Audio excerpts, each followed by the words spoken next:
안녕하세요. 소몽디자인입니다. 인테리어를 시작하려고 생각하시나요? 오늘은 제가 예쁜 인테리어를 완성하기 위한 첫 번째 팁을 드리려고 합니다. 인테리어를 알아보는 과정에서 예쁜 이미지 많이 찾아보실 거예요. 주방에 대한 로망, 현관, 욕실, 거실, 침실에 대한 로망, 다들 꿈꾸는 이미지가 있으실 건데요. 그런데 처음 인테리어를 접해보시는 분들은 이 사진도 예뻐 보이고 저 사진도 예뻐 보이고 정말 내가 원하는 느낌 뭘까? 잘 모르시는 경우가 많아요. 고급 자재를 쓴다고 다 전부 예쁜 인테리어가 되는 거 절대 아니거든요. 저렴한 자재로 시공을 해도, 고급 자재를 시공을 해도 전체적인 톤 앤 매너를 맞추는 것이 가장 중요합니다. 바닥재 선택은 그 첫 번째 기준이 됩니다. 그럼 바닥재는 어떤 것을 선택을 해야 하는가? 우선 바닥재에 관해 간략하게 설명드리겠습니다. 바닥재는 크게 마루로 할 것이냐, 타일로 할 것이냐, 나에게 맞는, 우리 가족에게 맞는 바닥재는 무엇일까요? 주방, 거실 이런 공용 부분에 대한 이미지를 좀 찾아보세요. 이미지는 인스타나 핀터레스트 같은 곳에서 쉽게 찾아보실 수 있으세요. 마음에 드는 이미지를 여러 장도 좋고 수십 장도 좋습니다. 이미지를 찾다 보면 내가 반복적으로 저장하고 캡처하는 그런 이미지들이 있어요. 우리가 흔히 말하는 따뜻한 느낌의 마루인지, 어두운 컬러의 마루인지, 혹은 깨끗하고 밝은 느낌의 타일인지, 좀 고급스러운 대리석인지, 내가 원하는 이미지가 반복적으로 되는 걸 찾다 보면 어떤 바닥재를 해야 되는구나 하고 좀 감이 오실 거예요. 마루를 선택할지, 타일 또는 대리석을 선택할지 가족 구성원의 특징을 한 번쯤은 고려해 보셔야 돼요. 애완견이 있는지, 어린 아이들이 있는지, 연세가 있으신 분이 계시는지, 이런 부분은 바닥재 선택의 필수 고려 사항이에요.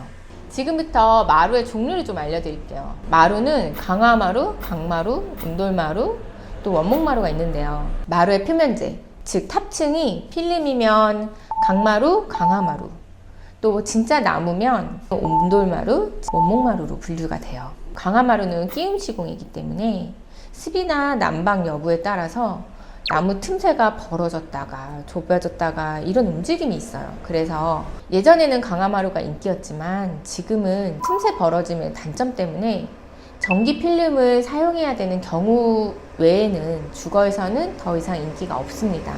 강마루는 표면재가 필름이라 관리가 편하다는 장점이 있습니다. 그래서 애완견을 키우거나 아이들이 많이 어린 경우, 혹은 인테리어 금액을 좀 합리적으로 쓰고자 하시는 분들이 선택을 많이 하세요.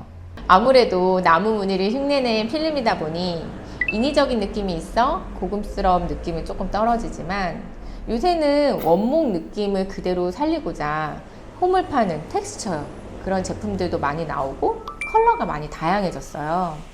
강마루 수준이 예전보다 높아졌기 때문에 강마루도 선택을 잘 하신다면 굉장히 매치를 잘 하실 수 있습니다. 다만 전체적으로 깔았을 때 나무의 자연스러움보다는 반복적인 패턴과 전체적인 톤이 일정하다는 점이 좀 특징이죠. 최근에는 나무 무늬뿐만 아니라 타일 시공을 한 것 같은 느낌의 제품들이 강마루로 나왔어요. 600, 600각, 1200에 600각. 사이즈는 타일과 동일하지만 시공 방법은 마루 시공이랑 같기 때문에 모던함을 원하시는 분들은 참고하시면 좋을 것 같아요. 바닥재의 고급스러움, 나무의 자연스러움, 따뜻함을 그대로 가져오고자 할 경우 운돌마루나 원목마루를 선택하세요. 표면재 탑층의 나무 두께에 따라 운돌마루냐 원목마루냐 좀 나눠져요. 이 표면재가 종이처럼 얇은 무늬목을 입힌 경우에는 운돌마루나 합판마루라고 하는데, 업체마다 기준은 좀 달라요. 어떤 업체에서는 1.2mm 이상이 돼야지 원목마루라고 하고, 어떤 업체는 2mm 이상이어야지 원목마루라고 하는데, 보통 소몽디자인에서 사용하는 원목마루는 3mm에서 4mm 정도 되는 것 같아요. 저는 온돌마루가 가성비는 굉장히 좋다고 생각해요. 나무가 주는 자연스러운 느낌, 옹이가 있는 이다메 혹은 마사 같은 나무의 결에 따라 주는 느낌도 반영이 되어 있고, 맨발로 밟았을 때 부드러운 촉감, 그리고 마루의 틈새만 보아도 시공이 좀 강마루보다는 좀 퀄리티가 높은 편이에요. 금액도 강마루에 비해서 3만 원 정도 높기 때문에 30평 기준으로 전체적으로 하시면 한 100만 원 정도 추가되신다고 보는데, 100만 원 차이로 바닥의 고급스러움을 더 가져올 수 있다고 생각을 하거든요. 다만 너무너무 얇은 종이장 같은 나무를 입혀놓은 거다 보니 충격이나 습에 약하다는 단점이 있어요. 습이 일정하게 떨어지는 가습기 같은 거 틀어놓으시면 일정하게 계속 습이 닿는 부분은 검게 변하기도 하고요. 가위 같은 뾰족한 거 떨어뜨렸을 때 표면재가 날아가는 그런 충격에 좀 약한 편이고요. 아무래도 생활기스 같은 경우도 많이 생기기도 해요. 원목마루는 두께가 2mm 이상 되기 때문에 온돌마루에 비해서는 충격에 강해요. 정말 자연스러운 나무 그대로를 옮겨놓은 듯한 느낌이 있기 때문에 굉장히 고급스럽습니다.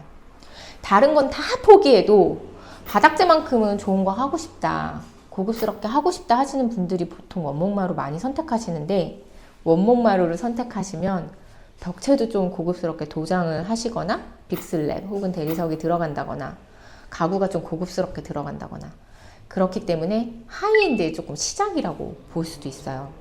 금액도 강마루의 2배 이상이기 때문에 많이 비싸다고 느껴지시는 것 같아요.